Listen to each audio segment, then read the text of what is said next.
بسم اللہ الرحمن الرحیم۔ ویڈیو کو شروع کرنے سے پہلے آپ تمام دوستوں سے گزارش یہ ہے کہ ایک مرتبہ نہایت احترام کے ساتھ درود شریف پڑھ لیجئے۔ اللہم صلی علی محمد وعلی آل محمد۔ ویڈیوز اچھی لگیں تو چینل کو سبسکرائب کر لیجئے اور بیل آئیکن کو پریس کر لیجئے۔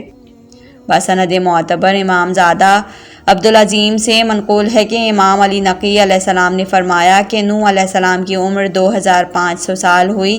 ایک روز کشتی میں سو رہے تھے کہ تیز ہوا چلی، ان کا سطر کھل گیا۔ حام و یافس یہ دیکھ کر ہنسنے لگے۔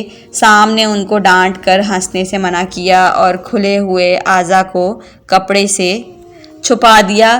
سام چھپا دیتے تھے، حام و یافس کھول دیتے تھے۔ جب نوح علیہ السلام بیدار ہوئے تو دیکھا کہ وہ دونوں ہنس رہے ہیں۔ اس کا سبب دریافت کیا جو کچھ گزرا تھا۔ سام نے بیان کیا، نوح علیہ السلام نے ہاتھ آسمان کی جانب بلند کیا اور کہا، خداوند حام و یافس کے آب پشت نطفہ کو متغیر کر دے تاکہ ان کی اولاد سیاہ پیدا ہو۔ خدا نے ان کے آب پشت کو متغیر فرمایا۔ نوح علیہ السلام نے دونوں سے فرمایا کہ خدا نے تمہاری اولاد کو قیامت تک فرزندان سام کا غلام و خدمتگار قرار دیا ہے، کیونکہ اس نے میرے ساتھ نیکی کی ہے اور تم دونوں آق ہوئے، اور تمہارا آق ہونا ہمیشہ تمہارے فرزندوں میں ظاہر ہوگا، اور نیکی کی علامت فرزندان سام سے نمایاں رہے گی جب تک کہ دنیا باقی ہے۔ اس لیے جس قدر سیاہ لوگ ہیں حام کی اولاد ہیں، اور تمام ترک و ثقالیہ یاجوج و ماجوج فرزندان یافس کی یادگار ہیں۔ ان کے علاوہ جو لوگ کہ سرخ و سفید ہیں سام کی اولاد ہیں۔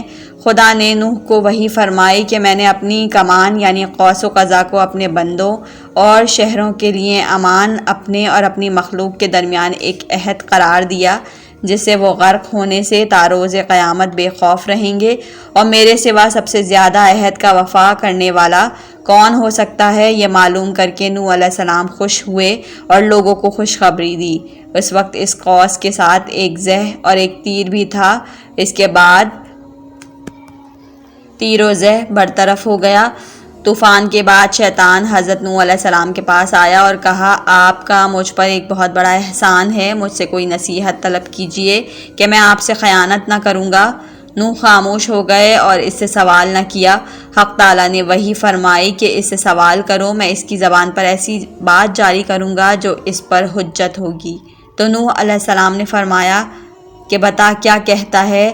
شیطان نے کہا کہ جب ہم فرزند آدم کو بخیل و حریص و حسد کرنے والا یا جبر و ظلم کرنے والا یا کاموں میں جلدی کرنے والا پاتے ہیں تو اس کو یوں اٹھا لیتے ہیں جیسے کوئی شخص کوزہ اٹھاتا ہے۔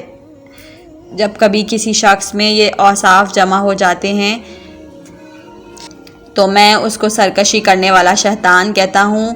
پھر نوح علیہ السلام نے پوچھا کہ وہ احسان جس کو تو سمجھتا ہے کہ میں نے تجھ پر کیا ہے وہ کیا ہے؟ کہا، یہ کہ آپ نے اہل زمین پر بد دعا کی اور ایک آن میں سب کو جہنم میں بھیج دیا، اور مجھ کو ان کی طرف سے فراغت ہو گئی۔ اگر آپ نفرین نہ کرتے مجھے ان کے ساتھ مشغول رہنے کے لیے ایک زمانے کی ضرورت ہوتی۔ بسند معتبر حضرت صادق علیہ السلام سے منقول ہے کہ نوح علیہ السلام کشتی سے اترنے کے بعد 500 برس تک زندہ رہے۔ جب ان کی عمر آخر ہوئی تو جبرائیل علیہ السلام ان کے پاس آیا اور کہا، اے نوح، تمہاری پیغمبری ختم ہوئی اور تمہاری عمر کی مدت تمام ہوئی، لہٰذا خدا کے بزرگ نام کو اور میراث علم اور آثار علم پیغمبری جو تمہارے پاس ہیں سب اپنے بیٹے سام کے سپرد کرو، کیونکہ خدا فرماتا ہے کہ میں زمین کو خالی نہ چھوڑوں گا، لیکن اس میں کوئی عالم رہے گا جس کے ذریعے سے بندے مجھ کو لائق عبادت سمجھیں اور میری عبادت کریں، تاکہ وہ ایک پیغمبر کی وفات سے دوسرے پیغمبر کے مبعوث ہونے تک ان کی نجات کا باعث ہو، اور میں زمین کو ہرگز بغیر کسی حجت کے نہ چھوڑوں گا۔ جو لوگوں کو میری طرف بلائے گا اور میرے حکم کا جاننے والا ہوگا، یقیناً میرا حکم ہے اور میں نے مقدر کیا ہے کہ ہر گروہ کا ایک ہدایت کرنے والا قرار دوں گا، جس کے ذریعے سے سعادت مندوں کی ہدایت کروں گا اور اشقیاء پر میری حجت تمام ہوگی۔ تو حضرت نوح علیہ السلام نے اسم اعظم و میراث علم و آثار علم پیغمبری اپنے فرزند سام کو سپرد کیا۔ حام و یافس کو علم نہ تھا جس سے وہ فائدہ حاصل کرتے۔ نوح علیہ السلام نے ان کو ہود کی خوشخبری دی کہ آپ کے بعد مبعوث ہوں گے، اور ان لوگوں کو حکم دیا کہ ان کی مطابعت کریں اور ہر سال ایک مرتبہ وصیت نامے کو کھولیں اور دیکھیں، وہ ان کے لیے عید کا روز ہوگا، جیسا کہ آدم علیہ السلام نے ان کو حکم دیا تھا۔ اس کے بعد فرزندان حام میں ظلم و سرکشی شروع ہوئی اور فرزندان سام پوشیدہ ہو گئے ان چیزوں کے ساتھ جو ان کے پاس تھیں، مثل علم وغیرہ کے،